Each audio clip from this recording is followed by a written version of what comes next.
A nossa conversa vai girar em torno dos fenômenos anímicos e mediúnicos.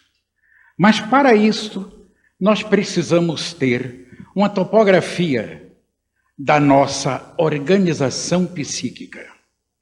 Nós temos aí um corte, um esquema da nossa organização psíquica.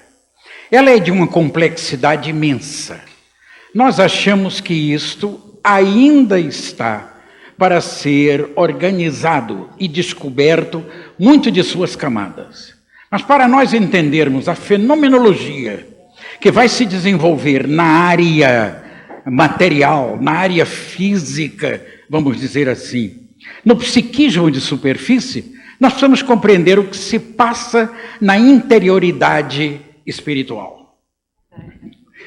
Nós temos então esta zona, até aqui, uma zona energética do nosso psiquismo, que nós podemos chamar de inconsciente, zona espiritual, como queiram. E esta outra, a zona física, o envelope externo. Apesar da representação esquemática, está mostrando uma zona bem expressiva, a zona física, ela é a mais pobre de todas as nossas posições psicológicas. Se nós viermos do centro da vida para a periferia, nós vamos ter uma série de dimensões diversas que a pouco e pouco vão se condensando até esbarrarem na periferia corpórea, que é a densidade máxima da nossa organização. Desta forma, nós teríamos essa zona central, uma zona quintessenciada, purificada, uma zona que nós poderíamos chamar o Deus em nós, o Cristo em nós, a fagulha divina, como queiram, o self que o Jung percebeu. Mas é uma zona absolutamente inatingível por qualquer modelo psicológico conhecido. Porquanto, esta zona seria a zona por onde todas as estruturações que se sucedem teriam o seu impulso energético. Em outros termos, este Cristo em nós, este Deus em nós, seria a zona, possivelmente, que Deus se comunica conosco. Porque no nosso trajeto de imortalidade, dentro da eternidade, não seria possível que o indivíduo não tivesse, durante o seu trajeto, posições energéticas de acréscimo para a sua própria jornada. Seria impossível que um ponto inicial, desde a sua posição de nascimento e formação, tivesse este impulso definitivo. Precisa ser, logicamente, nutrido. E essa nutrição está justamente na ressonância divina nas nossas organizações mais íntimas. Chamamos ressonância divina porquanto deve ser a zona por onde Deus se comunica conosco, por onde nós recebemos os seus eflúvios do Deus imanente, onde estamos mergulhados dentro dele, que é diverso do Deus transcendente. Não são dois deuses, mas aspectos diversos do mesmo Deus. Seguindo-se esta zona, nós teríamos uma zona que nós chamamos de inconsciente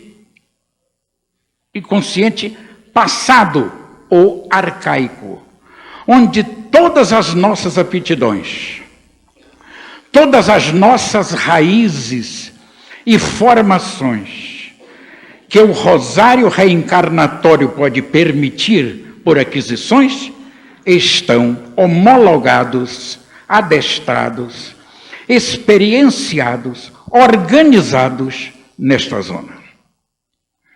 É bem verdade que isto que está aí Nós não podemos dizer que esses elementos se ajuntam como se fossem experiências em uma biblioteca, em um departamento, e sim elementos que estão transcendendo o tempo e o espaço. Portanto, não ocupam lugar. E é um pouco difícil, na nossa psicologia linear, compreender a psicologia linear que se passa aqui na zona física, compreender como esses fenômenos são largos, cósmicos, expansivos e se perdendo fora deste tempo e espaço. Então aqui nós teríamos toda esta organização das nossas aptidões. Seguindo-se a este elemento, a esta zona, teríamos uma outra zona que nós chamamos de inconsciente atual. Porque é uma zona do inconsciente que está bastante coligada com o presente corpo, ou mais perto do corpo na presente encarnação. Daí nós termos esta denominação. Seguindo-se a isto, viriam o corpo mental, que nós acrescentamos neste esquema por sugestões de André Luiz. Seria o corpo mental o envelope da mente. O André Luiz, quando se refere à posição espiritual, ele se refere como mente. Para ele, em todo o livro do André Luiz, principalmente em Evolução em Dois Mundos, ele carrega muito com essa denominação, mente como sinônimo de espírito.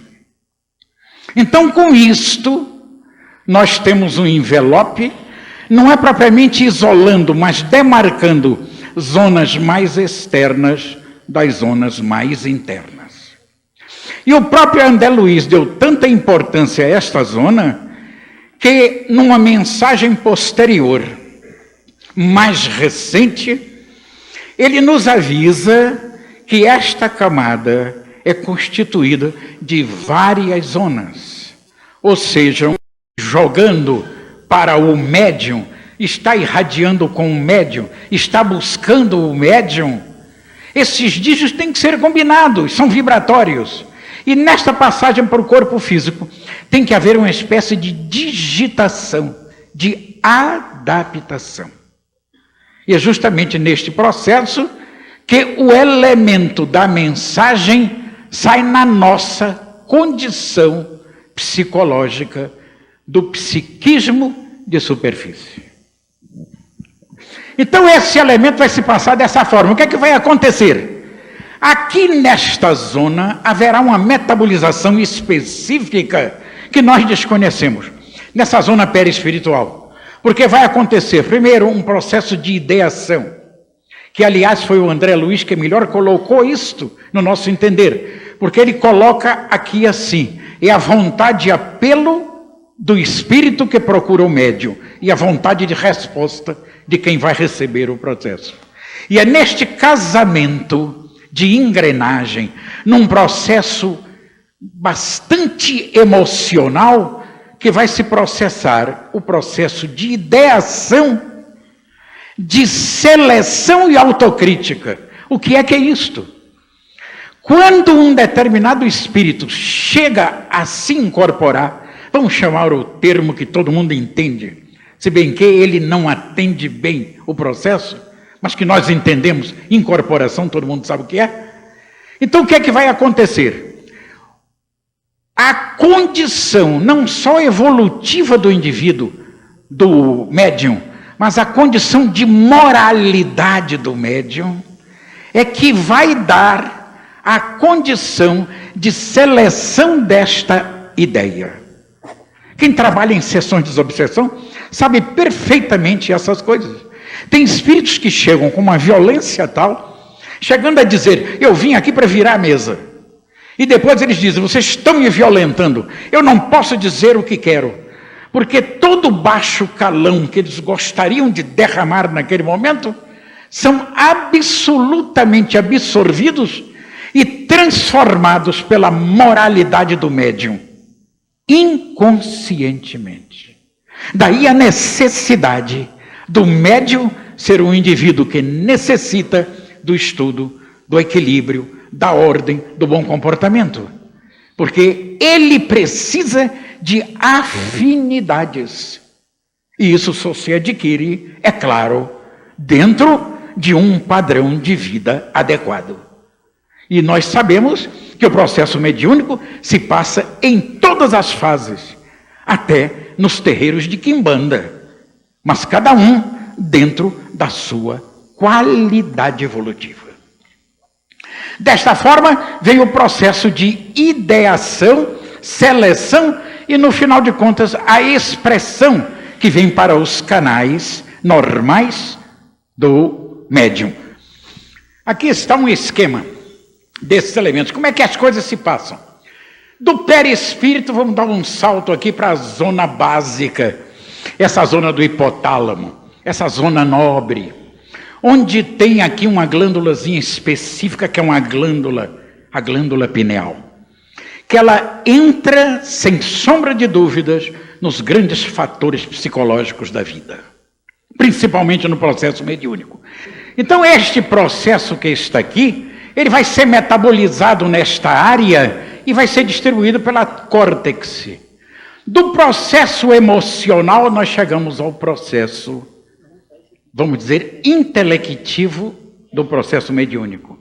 E conforme a direção desses feixes para as diversas áreas, passando por esse lobo límbico, que foi estudado aqui muito bem pelo Dr. Facuri, nós vamos ver que existem zonas onde o processo mediúnico demarca mais ativamente. E aí nós teríamos elementos, por exemplo, desta zona onde estão os grandes centros da visão, os processos de vidência, de clarividência, e uma série de coisas, processos auditivos nesta faixa temporal, etc. Mas o que nós queríamos dizer de importância é que nós temos esse elemento aqui, pretinho aqui, que é considerado o sistema ativador reticular ascendente de Mogum. Esse elemento, ele entra comumente nos processos de neurofisiologia, conhecidos em neurofisiologia, com a vigília e o sono. E o processo mediúnico está também imbricado dentro desta temática. Nós sabemos que a mediunidade, o indivíduo se expressa conscientemente, semiconsciente, inconsciente, a depender desse elemento aqui. É bem possível que nesta área aqui existam células específicas jogando dopaminas, enzimas muito específicas que facilitem o processo das neurotransmissões. É possível, hipótese de trabalho. Não é nosso. Também eu não sei onde li, e não sei se foi informação espiritual. Eu não sou médium, mas a gente ouve tanta coisa que está por aí, em tanto congresso, que eu não quero dizer que sou o pai da criança. Quem sou eu? Sou avô, como é que podia ser pai dessa criança? Então, esses elementos aqui entram neste processo para que a condição mediúnica se expresse. Mas o que nós queremos chamar a atenção, que nós achamos que vai ser grandes assuntos das exames brasileiras, das grandes associações médicas espíritas do Brasil, o trabalho, como é que esses elementos internos chegam aqui e esbarram na palavra. Como é que há uma transformação disso? A transformação é holográfica, nós sabemos disso. Mesmo porque, quando os elementos nervosos, dos centros nervosos, onde se passa aqui no centro da visão, se houver uma lesão desta zona, muitas vezes o indivíduo continua tendo percepções por outros departamentos.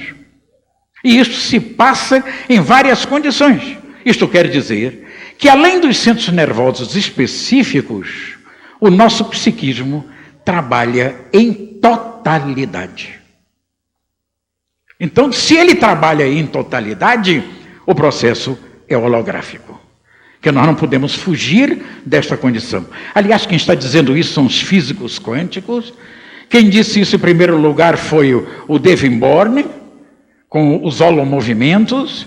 O Rupert Sheldrake já está se fazendo mostrar também alguma coisa nesta área, e tantos outros. Então o processo é absolutamente holográfico, que vem, porque a imagem não ocupa espaço. Não ocupando o espaço, mas acontece dentro do nosso espaço. Como é que as coisas se passam para o lado de lá? De uma dimensão para outra. Eu tenho a impressão que o tempo como quarta dimensão é o transformado daquilo que está em transformação, que é o espaço. Eu compliquei? Eu acho que eu compliquei porque até eu estou meio em dúvidas. Mas isso é para dizer que tem. Agora, como é, eu não sei. Mas não sei mesmo. Então vocês vejam, tem um espaço. Vamos passar para o tempo na outra dimensão. Desaparece o espaço, mas entra o ritmo do tempo. E que não ocupa espaço. Que negócio difícil para a nossa psicologia linear. É muito difícil. Nós ficamos, vamos dizer assim, embotados para entender isso. Mas deve ser isso. O espaço se transforma e o tempo é o transformado. Eu tenho a impressão que eu saí bem com isto. Agora, que eu não entendi bem, não entendi. Não entendi. Então, todos esses processos mediúnicos sofrem uma variação imensa que nós conhecemos. Mas o que nós queríamos chamar a atenção, que eu acho que esses 5 minutos daqui é de relógio pequeno. Eu só vou usar de relógio grande, que dá um pouquinho mais, etc. Pode passar, por favor, a outra. Os processos mediúnicos comuns se passam nesta zona aqui. É a nossa zona específica de trabalho. Quer do hemisfério esquerdo e direito. Mas as coisas vão se deslocando para a zona frontal e tomando conta mais do hemisfério direito, que é a mediunidade intuitiva. A primeira é uma mediunidade receptiva. A segunda é uma mediunidade captativa, que tem diferenças. Se não é mediunidade receptiva, os espíritos entram numa dosagem muito maior do que o médium. Vamos dar um número aleatório. Vamos dizer que os espíritos, as organizações espirituais, concorram com 70% de possibilidades. E o médium que recebe passivo de 30%. Mas na mediunidade intuitiva é diferente. Esse 70% é do médium que procura, com as suas antenas, captar nas correntes superiores de pensamento o que eles necessitam para completar as suas possibilidades de intuição. E muitas descobertas científicas, muitas elaborações notáveis da vida foram feitas nesses processos, que são também processos inspirativos. A gente não sabe, isso tudo está muito junto para nós separarmos. Inspiração, mediunidade intuitiva, são coisas difíceis. Mas existem coisas na Terra que não podem ser explicadas, senão neste processo mais avançado de captação. Ou pelo menos de inspiração, de intuição, onde o cérebro direito e o lobo frontal estão à frente. Como é que nós podemos explicar um Beethoven fazendo uma sonata ao luar para explicar uma cega congênita o que era o luar? E ela entende através das notas musicais. É uma conversa em outro parâmetro, em outra dimensão. Como é que o Leonardo da Vinci, nos seus pincéis, com o sorriso da Mona Lisa, dá aquele recado para a humanidade? Porque quando se observa a Mona Lisa, com detalhes, nós vemos todos os sorrisos da humanidade. Desde o deboche ao grande amor. Está lá nas expressões da Mona Lisa. E tantas outras coisas que se passam nisso. Certos poetas, o que trouxeram para a vida, certos movimentos éticos da história, estão todos ligados a este componente deste tipo, que é mediúnico e inspirativo, mas que é uma busca para o processo. E que será o futuro processo de trabalho científico. Por enquanto, nós temos as mensurações, o intelecto. Mas quando o intelecto estiver perfeitamente definido, sem erros, nós nos jogamos no patamar da intuição. Mas haja milênio. Porque não é no outro que está chegando aí. Eu tenho a impressão que neste próximo é para nós acertarmos as coisas que quebramos. É para acertar, ainda não tem paraíso não. Eu tenho a impressão que vai ser muita labuta, muita coisa, e não tem problema. Se a gente ficar por aqui, vamos pedir ao Papai do Céu para isso, que a gente já sabe como é o negócio aqui. Para outro lugar a gente não sabe. Vamos pedir a ele para ficar por aqui. E eu tenho a impressão que umas 12 ou 15 reencarnações, olha, vai ser assim, vapt-vupt, até chegar ao 4º milênio. Aí eu tenho a impressão que a coisa vai ser boa. Porque todas essas estruturas psicológicas notáveis, da técnica, do estudo, das artes, são determinadas pelo Espírito vivificante. Meus amigos, disseram que está encerrado. Muita paz.